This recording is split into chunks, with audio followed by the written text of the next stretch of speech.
Hey guys, welcome back to our channel. ఈరోజు వీడియోలో క్యాబేజ్తో gobi Manchuria ఎలా చేయాలో చూపిస్తాను. ఫస్ట్ క్యాబేజ్ని ఇలా కట్ చేసుకొని కొబ్బరి తురిమేదాంతో చిన్న సైడ్తో ఇలా తురుముకోవాలి. తురుముకునేదాంతో ఒక బౌల్లోకి అయితే తీసుకోవాలి. ఇలా చిన్నగా తురుముకోవాలన్నమాట. ఇప్పుడు ఇందులోకి 1 స్పూన్ కారం, ఫ్రెష్ అల్లం వెల్లుల్లి పేస్ట్, 2 స్పూన్ల కార్న్ఫ్లోర్, 2 స్పూన్ల మైదా, కొద్దిగా సాల్ట్ని వేసుకొని బాగా మిక్స్ చేసుకోవాలన్నమాట. మనం ఇందులోకి అడిషనల్గా వాటర్ని అయితే యాడ్ చేసుకోవాల్సిన అవసరం లేదు. మనకి క్యాబేజ్లో ఉన్న వాటరే సరిపోతుంది. మనం కలుపుకునేటప్పుడు కొంచెం వాటరీగా అనిపిస్తే ఇందులోకి కొంచెం మైదాని కానీ కార్న్ఫ్లోర్ని కానీ యాడ్ చేసుకొని ఇలా చిన్నగా బాల్స్ లాగా చేసి ఒక ప్లేట్లోకి అయితే తీసుకోవాలి. మొత్తం పిండినంతా ఇలా అయితే చేసుకోవాలి. ఇప్పుడు ఒక కడాయి తీసుకుని అందులోకి ఆయిల్ వేసుకొని ఆయిల్ హీట్ అయిన తర్వాత మనం ముందుగా చేసి పెట్టుకున్న గోబీని అయితే ఇందులోకి వేసి ఒక్కొక్కటి ఫ్రై చేసుకోవాలన్నమాట. గోబీని మనం లో ఫ్లేమ్లో పెట్టి బాగా ఫ్రై చేసుకోవాలి. ఎందుకంటే మనం పచ్చి క్యాబేజ్ని అయితే తీసుకున్నాం కాబట్టి పచ్చి వాసన అంతా పోయి లోపల మొత్తం బాగా ఫ్రై అయ్యేలాగా అనమాట. ఇలా కొంచెం ఫ్రై అయిన తర్వాత ఇప్పుడు ఇంకొక సైడ్కి అయితే టర్న్ చేసుకోండి. ఒకే సైడ్ని ఎక్కువసేపు ఫ్రై చేసుకోకూడదు అనమాట. ఇలా ఇటు సైడ్ ఇంకొక సైడ్ కూడా ఫ్రై అయిన తర్వాత ఇప్పుడు గోబీని ఆయిల్లో నుంచి సపరేట్ తీసి ఒక బౌల్లోకి అయితే తీసేసుకోవాలి.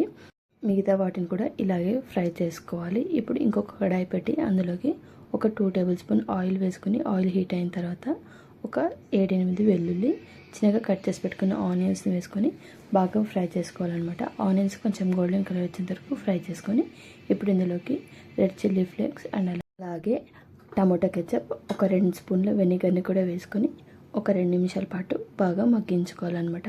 ఇవి కొంచెం మగ్గిన తర్వాత ఇప్పుడు ఇందులోకి కొంచెం పెప్పర్ పౌడర్ అండ్ అలాగే టేస్ట్కి సరిపోయేంత సాల్ట్ని కూడా వేసుకొని బాగా మగ్గించుకోవాలి. ఇప్పుడు ఇంకొక బౌల్ తీసుకుని అందులోకి 2 స్పూన్స్ కార్న్ఫ్లోర్ వేసుకొని కొన్ని వాటర్ని యాడ్ చేసుకొని ఉంటలు లేకుండా బాగా కలుపుకోవాలన్నమాట. ఇప్పుడు మనం కలుపుకున్న కార్న్ఫ్లోర్ వాటర్ని ఇందులోకి వేసి బాగా మగ్గించుకోవాలన్నమాట. జ్యూసీగా ఉండాలంటే ఈ కార్న్ఫ్లోర్ వాటర్ని యాడ్ చేసుకోండి. లేదు డ్రైగా ఉండాలంటే ఈ కార్న్ఫ్లోర్ వాటర్ని స్కిప్ చేయండి. ఇలా బాగా మగ్గిన తర్వాత మనం ముందుగా ఫ్రై చేసి పెట్టుకున్న గోబీని అయితే ఇందులోకి వేసుకొని బాగా మిక్స్ చేసుకోవాలి. నేను ఇక్కడ పెద్ద సైజ్ అయితే చేసుకున్నాను గోబీని, మీరు చిన్న సైజ్ చేసుకోండి. మీ దగ్గర స్ప్రింగ్ ఆనియన్స్ ఉన్నా కూడా వాటిని కూడా యాడ్ చేసుకోండి. ఫైనల్గా ఎంతో టేస్ట్ అయిన గోబీ మంచూరియా అయితే రెడీ అయిపోయింది. దీనికి కొంచెం చేసుకోండి.